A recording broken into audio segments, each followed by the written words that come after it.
चलो आज का जो टॉपिक है एक बहुत महत्वपूर्ण टॉपिक, उस टॉपिक का नाम रहेगा आपको बोल्शेविक क्रांति। ठीक है। और एक ऐसी क्रांति के बारे में आज जानेंगे जो रूस के रूपरेखा को बदलने का भी प्रयास किया। अर्थात आज एक ऐसी क्रांति के बारे में हम जानने का प्रयास करेंगे जिसमें बहुत मेन आपको पॉइंट्स मिलने वाला है।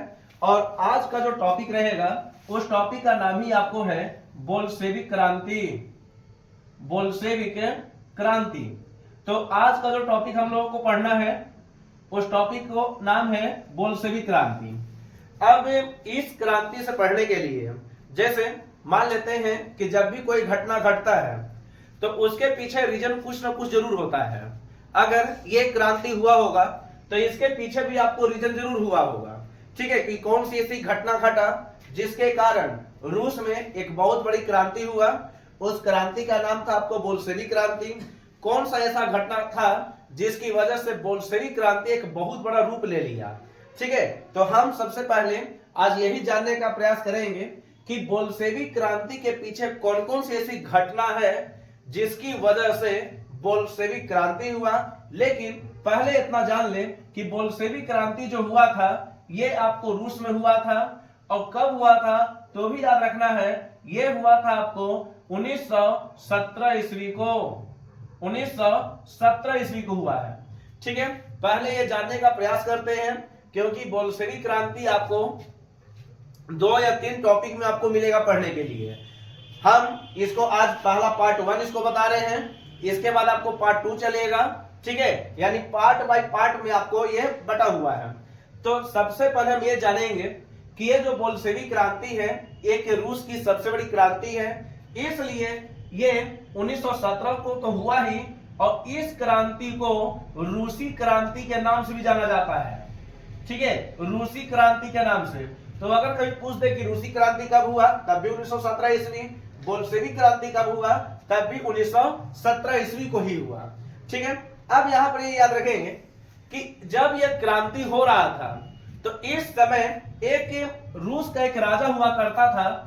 उस राजा का नाम था, जिसका नाम था आपको जार निकोलस द्वितीय। जार निकोलस द्वितीय इस समय का यह राजा हुआ करता था। ठीक है, यानी जब यह घटना घट रहा था, यानी 1917 ईस्वी को जब बोल्शेविक क्रांति हो रहा था, तो इस 1917 ईस्वी को बोल्शेविक क्रांति के समय वहां का जो राजा था जिसका नाम था आपको जार निकोलस द्वितीय। ध्यान रखेंगे, इस जार का मतलब होता है रूस के राजा। ठीक है, रूस के सम्राट को जार कहा जाता है। ध्यान रखेंगे, ये आपको सवाल में भी आई है, सवाल पूछता भी है कि रूस के राजा को किस नाम से जानते हैं, तो जार। जबकि रूस की महारानी को यानी रानी को जरीना के नाम से जाना जाता है। ठीक है, जरीना का मतलब हो गया रानी, जबकि जार का मतलब होता है राजा यानी सम्राट। तो हम यहां पर सबसे पहली बात ये जानने का प्रयास करेंगे कि ये जो बोल्शेविक क्रांति हुआ था ये आपको 1917 ईस्वी को हुआ था, रूस में हुआ, इसलिए इसको रूसी क्रांति भी कहते हैं। इस समय जो राजा हुआ करता था उस राजा का नाम था आपको जार निकोलस द्वितीय। ठीक है, क्योंकि इसी के शासन काल में रूस में सबसे बड़ी क्रांति हुआ था, इसलिए कभी कभी पूछ देता है कि बोल्शेविक क्रांति जब घट रहा था नहीं हो रहा था तो उस समय सम्राट कौन था, तो उस समय सम्राट का नाम था आपको जार निकोलस द्वितीय। ठीक है, इसके पहले शासक कौन था तो उसका नाम था आपको जार निकोलस प्रथम, ये आपको द्वितीय है। ठीक है, ये चीज समझेंगे। अब यहां पर हुआ कि ये जो बोल्शेविक क्रांति हो रहा था तो कभी कभी ये भी सवाल आपको बन जाता है कि इसका नेतृत्व कौन कर रहा था। तो ध्यान रखेंगे, इसका जो नेतृत्व कर रहा था उसका नाम था आपको लेनिन। बहुत ज्यादा चर्चित नाम है। एक लेनिन का बहुत बड़ा योगदान भी है क्योंकि रूसी यानी रूस में माहौल, एक नया माहौल बनाने में लेनिन का बहुत बड़ा योगदान दिया जाता है। अब ये जो लेनिन जो है ये अपने समय में ऐसा क्या किया जिसकी वजह से पूरा रूस इस पर फिदा है। कहने का मतलब यह है कि लेनिन बोल्शेविक क्रांति का नेतृत्व कर रहा था। लेनिन बोल्शेविक क्रांति को एक अच्छा माहौल उत्पन्न कर रहा था, जिसकी वजह से ये जो लेनिन जो था ये पूरे रूस में एक प्रकार से स्पेशल व्यक्ति के नाम से भी जाना गया।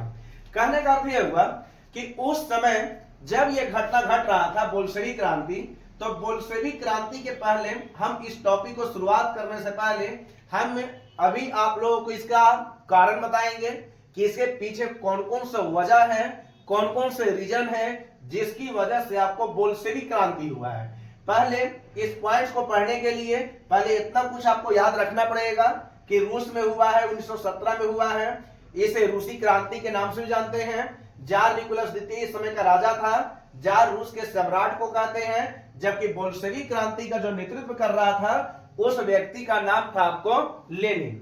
ठीक है, इसका पूरा नाम है व्लादिमीर इवानोविच लेनिन। अब यहां पर यह ध्यान रखेंगे कि यह तो आपको हो गया एक प्रकार से बनाया हुआ रूपरेखा। ठीक है, कि इतना सारा कुछ आपको पढ़ना है, लेकिन यहां पर यह भी ध्यान रखना होगा कि यह जो लेनिन जो था बोल्शेविक क्रांति को एक अच्छा रंग रूप देने का भी प्रयास किया। ठीक है, यह किस प्रकार से किया, यह किस प्रकार से बोल्शेविक क्रांति को एक अलग ही रूप देने का प्रयास किया। ठीक है, यह सारा रंग रूप आपको पढ़ना है, लेकिन सबसे पहले हम आज आपको शुरुआत करते हैं इसके पीछे का रीजन, यानी इसका कारण आपको ध्यान रखना होगा कि क्या क्या कारण है जिसकी वजह से रूस में बहुत बड़ी क्रांति हुआ था, और उस क्रांति का नाम था आपको बोल्शेविक क्रांति। ठीक है, यानी हम आपको पहले बता चुके हैं कि जब भी कोई घटना घटता है तो उसके पीछे जरूर कोई ना कोई रीजन होता है। ठीक है, जब भी कोई घटना घटता है उसके पीछे जरूर कोई ना कोई रीजन होता है। तो यहां पर भी आपको रीजन आपको समझना होगा। ठीक है, ये चीज समझेंगे। यहां पर भी आपको समझना है कि कौन कौन से ऐसे कारण हैं जिसकी वजह से रूस में एक नया माहौल बन गया, कौन सा ऐसा कारण है जिसकी वजह से जार निकोलस द्वितीय को एक प्रकार से भगाया गया। ये सारा कारण आपको पढ़ाएंगे, लेकिन सबसे पहले हम आपको बता देते हैं पहला कारण। उस पहला कारण का नाम याद रखेंगे, यानी कुछ पॉइंट्स हैं। पॉइंट से पहला जार का निरंकुश होना। ये बारी बारी से आपको पढ़ा दिया जाएगा, जार का निरंकुशता या निरंकुश होना। ठीक है, अब यहां पर याद रखेंगे ये पहला कारण है जार का निरंकुश होना। निरंकुश का मतलब अत्याचारी। ठीक है, स्वेच्छा के रूप अनुसार काम करना। जैसा जार बोलता था, जार का मतलब वहां के राजा को जार कहते हैं, यानी जार निकोलस द्वितीय। ठीक है, तो उस समय जो राजा हुआ करता था वो अत्याचारी हुआ करता था। ठीक है, इसके हम बढ़िया से डीपली करेंगे, इसको अच्छा से बता देंगे, लेकिन पहले इसको जान लो कि इसके पीछे कौन कौन से कारण हैं जिसकी वजह से आपको बोल्शेविक क्रांति एक बहुत बड़ा रूप ले लिया। ठीक है, दूसरा कारण याद रखेंगे मजदूर की दयनीय स्थिति। कृषक तथा मजदूर की दयनीय स्थिति। दयनीय स्थिति एक कारण आपको ये भी बनता है। ठीक है, किसान यानी कृषक और मजदूर की दयनीय स्थिति। उस समय मजदूर भी जो था और जितने भी किसान हुआ करते थे राजा से बहुत ज्यादा नाखुश हुआ करते थे। ठीक है, ये चीज समझेगा। वैसे भी याद रखना कि कोई भी व्यक्ति ऐसा नहीं कि सबको आपको खुशी रखेगा। अब ऐसा नहीं कि अगर ये व्यक्ति आपको राजा है तो सबको खुश करके ही चलेगा। ठीक है, आपको पहले पता है कि कोई भी व्यक्ति किसी के नजर में 100% परफेक्ट नहीं होता है। ऐसा नहीं कि सबको खुशी रखेगा। ठीक है, तो यहां पर भी आपको समझना है कि जब इस समय बोल्शेविक क्रांति होने वाला था तो इसके पीछे एक रीजन ये भी था कि किसान एवं मजदूर की स्थिति जो थी वो काफी ज्यादा बद से बदतर थी। ठीक है, इसलिए यहां पर आपको लिख चुके हैं कि कृषक एवं मजदूर की दयनीय स्थिति। ये टॉपिक आपको मिलेगा पढ़ने के लिए, बारी बारी से पढ़ाएंगे, लेकिन इसको समझा भी देंगे। तीसरा पॉइंट याद रखेंगे औद्योगिकरण की समस्या। उद्योग की समस्या एक टॉपिक ये भी आपको मिलेगा। ठीक है, उद्योग की समस्या। रूस दुनिया का यानी बहुत बड़ा देश हुआ करता था। ठीक है, लेकिन यहां पर एक ऐसी स्थिति थी कि वहां पर आपको उद्योग की भी समस्या हुआ करती थी। ठीक है, आपको पहले ही बता चुके हैं कि दुनिया भर में पहली बार औद्योगिक क्रांति जो आया था वो 1760 ईस्वी को इंग्लैंड में आया था। ठीक है, जबकि एक घटना को घट रहा 1917 ईस्वी को, यानी कई साल बाद। लेकिन ऐसा में भी जो रूस जो था उद्योग की समस्या से जूझ रहा था, ठीक है, और यहां पर उद्योगों की समस्या बहुत ज्यादा था। तो एक कारण आपको यह भी मिलेगा कि बोल्शेविक क्रांति होने के पीछे एक रीजन ये भी है कि उद्योगों की समस्या यहां पर ज्यादा हुआ करता था। चौथा यहां पर पॉइंट्स आपको पढ़ाया जाएगा। चौथा पॉइंट्स है जिसका टॉपिक है रूसीकरण की नीति। रूसीकरण की नीति एक बहुत वीवीआई है। अब रूसीकरण की नीति क्या होता है? नीति का मतलब पॉलिसी, नियम, ठीक है। रूस ने आखिरकार कौन सा नियम बना दिया जिसकी वजह से आपको बोल्शेविक क्रांति हो गया? कहने का मतलब है एक बहुत बड़ा कारण है रूसीकरण की नीति, ठीक है। ध्यान रखेंगे कि जब भी कोई घटना घटता है, जब भी कोई क्रांति होता है, जब भी कोई आंदोलन होता है, तो उसके पीछे कोई ना कोई जरूर रीजन होता है, ठीक है। जब भी कोई घटना घटेगा उसके पीछे कारण है, जब भी कोई ना कोई आंदोलन होगा उसके पीछे जरूर कोई कारण होता है। तो यहां पर भी बोल्शेविक क्रांति के पहले आपको कई कारण है और उसी कारण में आपको रूसीकरण की नीति भी एक बहुत बड़ी कारण है, ठीक है। तो ये चीज भी आपको पढ़ाया जाएगा, बशर्ते अभी देख ले टॉपिक वाइज। उसके बाद आपको बारीक बारीक से आपको पढ़ाया जाएगा कि कौन कौन सी समस्या हुआ जिसके कारण यहां पर बोल्शेविक क्रांति जैसी घटना आपको घट गया। उसके बाद जब टॉपिक आपको पढ़ाया जाएगा तो एक टॉपिक आपको रहेगा क्रीमिया युद्ध। देखें, एक टॉपिक है जिसका नाम है आपको क्रीमिया युद्ध। क्रीमिया युद्ध पता भी होना चाहिए। क्रीमिया युद्ध के बारे में पहले भी आपको इटली के एकीकरण में आपको पढ़ा दिया गया था। 1853-54 को हुआ था, ठीक है। 1853-54 को एक ऐसा युद्ध जिसे बेवकूफों का युद्ध भी कहा जाता है, ठीक है। इसे बेवकूफ का युद्ध कहा जाता है, बेवकूफों का युद्ध, ठीक है। बेवकूफों का युद्ध कब हुआ था? तो याद रखेंगे 1853-54 को, और ये समाप्त हुआ था 1856 ईस्वी को, ठीक है। ये चीज समझेंगे। यानी कहने का मतलब यह है कि एक ऐसा युद्ध की कहानी आपको पढ़ाएंगे, क्या स्पेशल टॉपिक है। उस समय तो आपको छोटा सा खाली टॉपिक पढ़ा दिया गया था, जबकि इस समय आपको एक अच्छा टॉपिक पढ़ाया जाएगा। उस टॉपिक का नाम है आपको क्रीमिया युद्ध। इसे बेवकूफों यानी बेवकूफ का युद्ध भी कहा जाता है, मूर्खों का युद्ध भी कहा जाता है, ठीक है। और इसके बारे में आपको पूरी तरह से आपको क्लियर कर देंगे कि आखिरकार बेवकूफों का युद्ध इसको क्यों कहा जाता है, ठीक है। इसके भी पीछे आपको कारण है और इस कारण को भी आपको समझना है कि आखिरकार इसके पीछे का रीजन क्या है जिसके वजह से इसे बेवकूफों का युद्ध कहा जाता है, मूर्खों का युद्ध कहा जाता है, ठीक है। मूर्खों का युद्ध कहा जाता है। इसके बाद एक टॉपिक मिलेगा, उस टॉपिक का नाम है रूस जापान युद्ध। रूस जापान युद्ध। अब देखें यहां पर, अब एक स्पेशल टॉपिक, ये सारा कुछ आपको बोल्शेविक क्रांति के पहले ये घटना घट चुका है, ठीक है।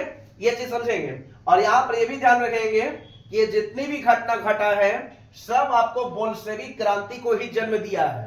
अगर ये सब नहीं होता तो शायद ये भी नहीं होता, यानी सब एक दूसरे से ही जुड़ा हुआ है। अब इसमें आपको कारण में एक कारण आपको पढ़ना है, उस कारण का नाम है आपको रूस जापान युद्ध।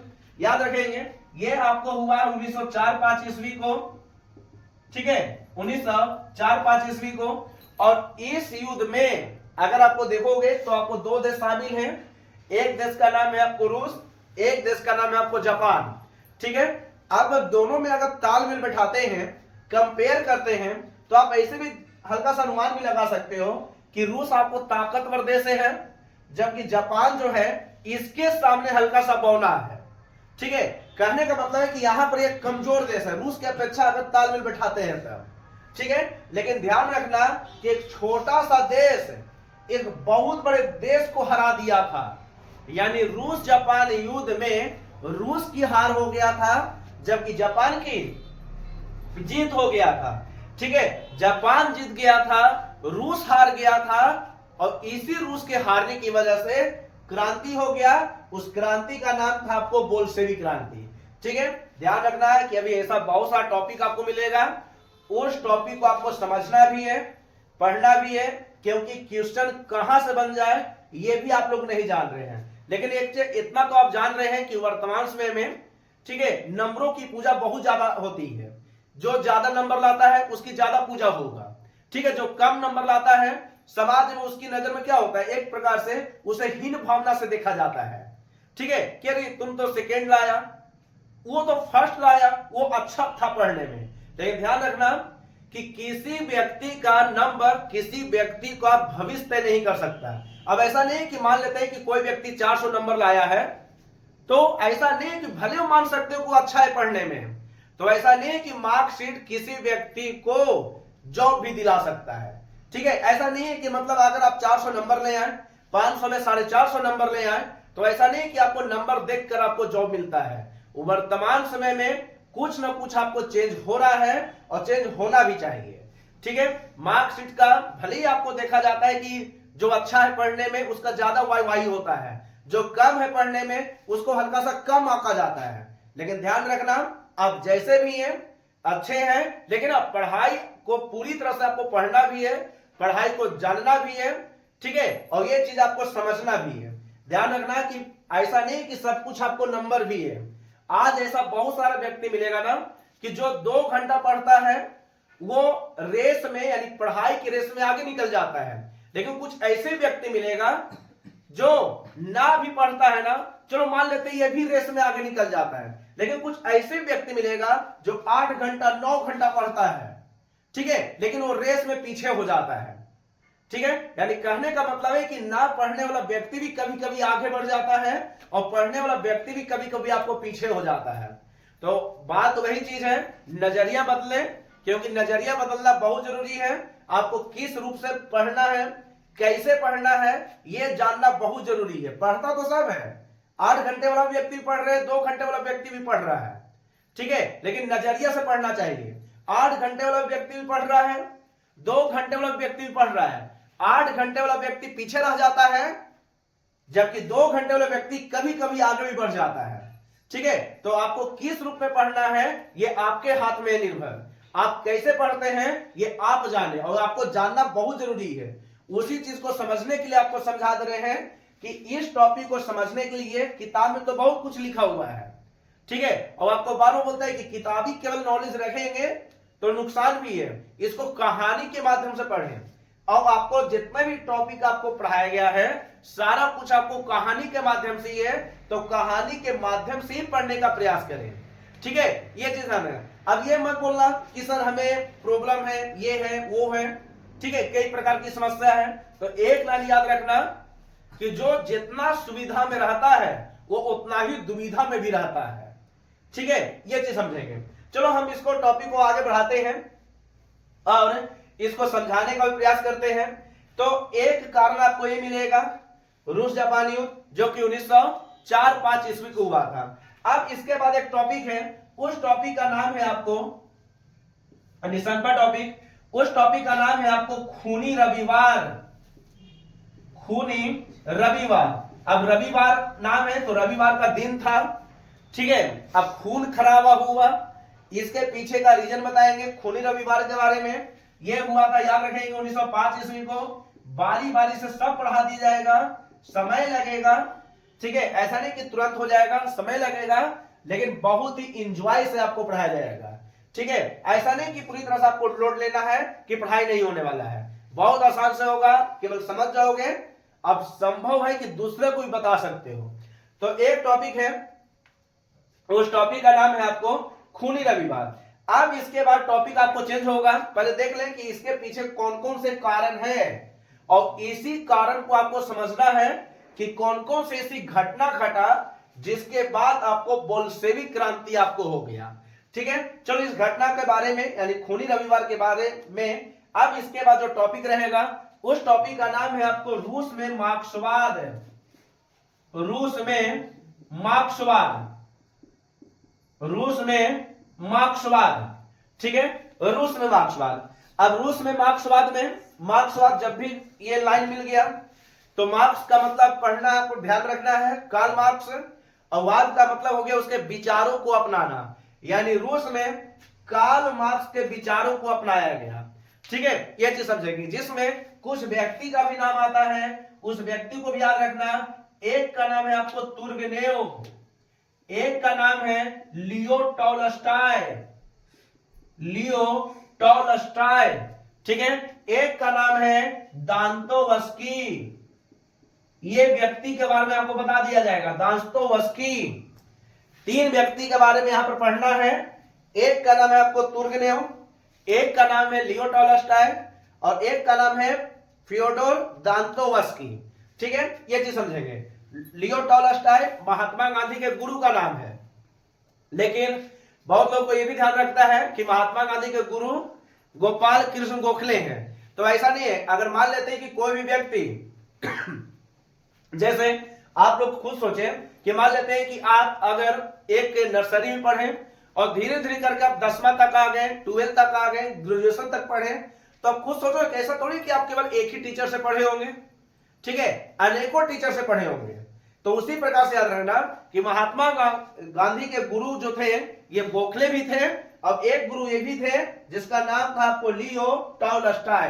तो यहां पर आपको पढ़ा दिया जाएगा, ये चीज समझेंगे। तो एक टॉपिक रहेगा जिसका नाम है आपको रूस में मार्क्सवाद। अगला टॉपिक रहेगा, उस टॉपिक का नाम रहेगा जिसका नाम है प्रथम विश्व युद्ध में रूस की हार, प्रथम विश्व युद्ध में रूस की हार, रूस की हार।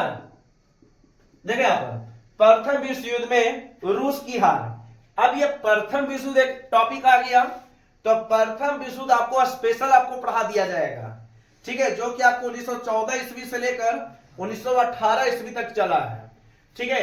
28 जुलाई 1914 ईस्वी से लेकर 11 नवंबर 1918 ईस्वी तक चला है। लेकिन एक देश इसमें ऐसा हारने वाला तो बहुत सारा देश है, लेकिन स्पेशल एक देश लिखा है रूस का। तो यहां पर याद रखेंगे इस समय आपको रूस हारा था, 1917 में हारा था, और जब रूस हारा तो इसी ईस्वी को कौन सी क्रांति हो गया, तो जिसका नाम था आपको बोल्शेविक क्रांति, ठीक है। यानी इस क्रांति को पढ़ने के लिए आपको इतना सारा आपको रीजन से चलना होगा, ठीक है। इतना सारा रीजन है क्या नहीं है, ये सारा कुछ आपको यहां पर मिलने वाला है। बोल्शेविक क्रांति को पढ़ने के पहले आपको यह जानना होगा कि इसके पीछे कारण क्या है। तो कारण आपको बता दिए हैं, जात का निरंकुश होना, कृषक यानी किसान और मजदूर की खराब स्थिति, ठीक है, खराब स्थिति। उसके बाद है आपको उद्योग की समस्या, उसके बाद है आपको रूसीकरण की नीति, उसके बाद एक टॉपिक पढ़ाएंगे, उस टॉपिक का नाम है आपको क्रीमिया युद्ध। उसके बाद आपको टॉपिक रहेगा, उस टॉपिक का नाम है आपको रूस जापान युद्ध। बहुत मेन टॉपिक है ये, ठीक है, बहुत ही मेन टॉपिक है रूस जापान युद्ध। रूस जापान युद्ध के दरमियान एक टॉपिक आपको और मिलेगा, उस टॉपिक का नाम है आपको खूनी रविवार, जो कि कब हुआ था, 1905 ईस्वी को हुआ था। उसके बाद आपको टॉपिक रहेगा रूस में मार्क्सवाद। रूस में मार्क्सवाद में आपको 3 व्यक्ति का नाम रहेगा, एक व्यक्ति आपको तुर्गेनेव, एक व्यक्ति आपको फ्योडोर दास्तोवस्की, एक व्यक्ति है जिसका नाम है आपको लियो टॉलस्टॉय। 3 व्यक्ति है। उसके बाद आपको मिलेगा प्रथम विश्व युद्ध में रूस की हार, ठीक है। एक और मिलेगा इसमें, यहीं पर आपको पढ़ा दिया जाएगा, ठीक है। एक और मिलेगा सोशल डेमोक्रेटिक पार्टी के बारे में, सोशल डेमोक्रेटिक पार्टी एक टॉपिक आपको यहां पर भी मिलेगा, सोशल डेमोक्रेटिक पार्टी, जिसकी स्थापना 1898 ईस्वी को हुआ था, ठीक है। सोशल डेमोक्रेटिक पार्टी के बारे में मिलेगा पढ़ने के लिए। और ये पार्टी जो था बाद में आपको टूट गया किसी कारणवश से, ठीक है। कब टूटा तो भी याद रखेंगे, 1903 ईस्वी को टूटा, जिसमें एक भाग को कहा गया मेनसेविक और एक का नाम कहा गया जिसका नाम है आपको बोल्शेविक, ठीक है। तो यहां पर याद रखेंगे बोल्शेविक पार्टी है, ये क्रांति है, ये चीज समझेंगे। तो यहां पर सबसे पहले ये जानने का प्रयास करेंगे, तो इतना सारा आपको पढ़ना है टॉपिक वाइज। इस टॉपिक को पढ़ने में भी कम से कम आपको 2-3 वीडियो आपको तैयार हो जाएगा, ठीक है। ये चीज समझेंगे और इसको आपको समझा देते हैं बारीक बारीक से। और पहला जो टॉपिक रहेगा, यानी पहला जो कारण है, वो कारण आपको जार का निरंकुश होना, ठीक है। और इसी निरंकुशता के बारे में आपको पढ़ा देते हैं। तो सबसे पहले याद रखेंगे कि इस पहला टॉपिक में जिसमें कह रहा है जार का निरंकुश होना, निरंकुशता, ठीक है, निरंकुशता होना। अब यहां पर देखें क्या है इसे, अब यहां पर ये समझेंगे कि इतना सारा कारण तो है, ठीक है, कारण मेरे पास बहुत सारा है, सारे कारणों को आपको पढ़ना है, ठीक है। किस प्रकार से बोल्शेविक क्रांति हुआ, इस बोल्शेविक क्रांति के बारे में कौन कौन से पॉइंट्स आता है, और सारे पॉइंट्स को आपको पढ़ा देंगे, बारीक बारीक से पढ़ाएंगे, ठीक है। लेकिन हमको पहला पॉइंट यहां पर समझना है, यहां पर कह रहा है कि जार का निरंकुश होना। जार का मतलब तुरंत बताए हैं कि रूस के राजा को जार कहते हैं, जबकि रूस की रानी को जरीना कहा जाता है, ठीक है। ये चीज रूस की रानी जरीना, जबकि रूस के राजा को जार कहा जाता है, ठीक है। ये चीज समझेंगे। अब यहां पर हमको कारण में पहला जो कारण बनता है, ये आपको जार का निरंकुश होना, यानी निरंकुश था। अब यहां पर समझेंगे कि जब ये सब घटना घट रहा था, ठीक है, तो यहां पर एक वंश का शासन चलता था, उसका नाम था आपको रोमनो वंश, ठीक है, रोमनो वंश का शासन था। यानी बोल्शेविक क्रांति पहले, यानी क्रांति के पूर्व एक वंश का शासन था, उस शासन का नाम था आपको, यानी काल का नाम था, वंश का नाम था, जिसका नाम था आपको रोमनो वंश। वंश का नाम है, कोई दिक्कत नहीं है, ठीक है। भारत में कई प्रकार का वंश आया है, ऐसे कंस भी आया है, ठीक है, लेकिन यहां पर वंश है। तो यहां पर ये समझेंगे कि जार की निरंकुशता में सबसे पहले आपको यह ध्यान रखना होगा कि उस समय आपको रोमनो वंश एक हुआ करता था, ठीक है, वंश का नाम है रोमनो वंश हुआ करता था, और यहां का जो राजा हुआ करता था, यानी यहां का जो शासक, ये अत्याचारी बहुत ज्यादा हुआ करता था, अत्याचार करता था, ठीक है। अत्याचार किस पर करेगा, अपने पर नहीं, जनता पर करेगा, ठीक है। ये जो है ये जनता पर काफी ज्यादा अत्याचार करता था। इसके पहले इसकी विशेषता को समझो कि क्या था इसके शासनकाल में, और कौन कौन सी घटना घटा जिसके बाद जनता के पास केवल एक ही उपाय था, और उपाय का नाम था आपको क्रांति लाना, ठीक है। लेकिन इसके बारे में आपको जानने से पहले हम शासक के बारे में कुछ अच्छाई बोलो या फिर विशेषता बोलो, ठीक है, उसके बारे में बता देते हैं। तो सबसे पहले ये जो अत्याचारी था, ठीक है। दूसरी बात याद रखेंगे शासक के बारे में, ये प्रजा पर किसी प्रकार का ध्यान नहीं देता था, ठीक है, प्रजा पर ध्यान नहीं देता था। अरे आप खुद सोचो कि जैसे मान लो कि आप कोई भी व्यक्ति सर्वोच्च सत्ता पर पहुंच जाए, ठीक है, चाहे वो प्रधानमंत्री हो, चाहे वो मुख्यमंत्री हो, सर्वोच्च सत्ता, चाहे वह राजा हो, ठीक है, अगर सर्वोच्च सत्ता पर पहुंच जाता है तो उसको जनता को देखना बहुत जरूरी है। जनता क्या खा रही है, कैसे जी रही है, ये सब कुछ जानना जरूरी है, ठीक है, केवल राजा बनने से नहीं होता है।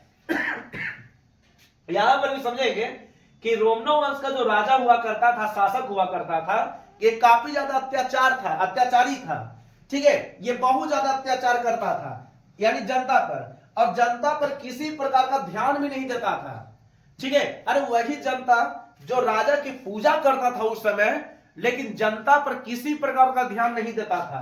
कौन, तो रोमनो वंश का शासक, यानी जिसका नाम था आपको जार निकोलस द्वितीय, यानी जितना भी जार आया, यानी जितने भी राजा आया, सभी राजा इस पर ध्यान ही नहीं देता था, किसी प्रकार का ध्यान नहीं था, ठीक है। इसलिए कहा जाता है कि शासक जो था अत्याचारी था, प्रजा पर किसी प्रकार का ध्यान नहीं था, और ये दैविक अधिकार को बहुत ज्यादा मानता था, ठीक है, दैवी अधिकार को मानने वाला था, ये दैविक अधिकार को मानने वाला था। अब दैविक अधिकार क्या होता है, तो भगवान को मानने के लिए बहुत ज्यादा तत्पर रहता था, ठीक है, देवी को बहुत ज्यादा मानता था, ईश्वर को काफी ज्यादा मानता था, ठीक है। लेकिन इसके बारे में भी कहा जाता है कि ये जो शासक जो था ये आपको खर्चीला भी था, ठीक है, खर्चीला। चलो खर्चीला होना कोई बड़ा गुनाह नहीं है, लेकिन इसमें एक सबसे बड़ी कमी ये है ना कि अगर राजा को कोई बोल दे कि आपका हेयर स्टाइल बहुत अच्छा है, ठीक है, तो उसको लुटा देता था, पैसा देता था, धन देता था। जैसे आज के समय अगर देखोगे, मान लेते हैं कि कोई आप ही लोग को अगर कोई बोल दे कि तुम्हारा हेयर स्टाइल बहुत अच्छा है, तुम बहुत अच्छे से चलते हो, तो ऐसा थोड़ी है कि हमारे पास 100 रुपए तो उसको दे देंगे। लेकिन उस समय का जो राजा हुआ करता था, रोमनो वंश का शासक, इसके बारे में सबसे विशेषता ये भी है, ठीक है, विशेषता बोले कभी बोलो कोई दिक्कत नहीं है, ठीक है, ये चीज समझेंगे। तो यहां पर ये समझेंगे, इसमें गुण ये भी था कि एक खर्चीला बहुत था। खर्चीला का मतलब यहां पर यह समझना है कि जनता पर खर्चा नहीं करता था, खर्चा अपनी तारीफ करने के लिए करता था। तारीफ अगर कोई कर दिया कि हेयर स्टाइल अच्छा है तो लो तुम भी रखो, ठीक है, आप अच्छा, बहुत अच्छा चलते हैं, बहुत अच्छा बोलते हैं, तो उस पर धन लुटा देता था। कौन? तो इसका नाम था आपको जार निकोलस द्वितीय, या फिर डायरेक्ट बोल सकते हैं कि रोमनो वंश के जितने भी शासक हुआ है सब ज्यादा खर्चीला था। तो अब खुद सोचो कि जिस देश में राजा तारीफ करने पर मतलब धन बरसा दे, वो देश का कभी भलाई होने वाला नहीं है, ठीक है। इसलिए जनता पूरी तरह से आक्रोश हो गया कि राजा अच्छा नहीं है, रोमनो वंश को समाप्त कर दिया जाए, राजा को हटा दिया जाए, ठीक है, ध्यान रखना यहां पर समझेंगे, क्योंकि राजा अत्याचारी भी था, राजा प्रजा पर ध्यान नहीं देता था, लेकिन दैविक अधिकार को मानता था, ठीक है, देवी देवताओं में बहुत ज्यादा विश्वास करता था ये, ठीक है, ये चीज समझेंगे। लेकिन खर्चीला भी था ये जो था ये आपको खर्चीला था। इसलिए जनता के पास केवल एक ही उपाय था, उपाय ये था कि हम जितना से जल्दी हो हम क्रांति लाएंगे, ठीक है, और इसके पास केवल एक ही रास्ता था और उस रास्ता का नाम था आपको क्रांति, ठीक है। और इस प्रकार से जितने भी कारण हुआ सभी कारणों का जन्म हुआ और इस जन्म का नाम था आपको क्रांति। क्रांति का नाम रहेगा आपको बोल्शेविक क्रांति। ध्यान रखेंगे, यहां पर कई कारण है और कई कारणों को आपको पढ़ना है। किस प्रकार से कारण आपको हुआ कि बोल्शेविक क्रांति की आपकी घटना घट गया। अभी केवल एक ही कारण आपको पढ़ाया गया है, कारण आपको बहुत सारा है, सारे टॉपिक वाइज आपको पढ़ा दिया जाएगा, ठीक है, जब तक आप इसको उतारने का प्रयास करें। उतारें।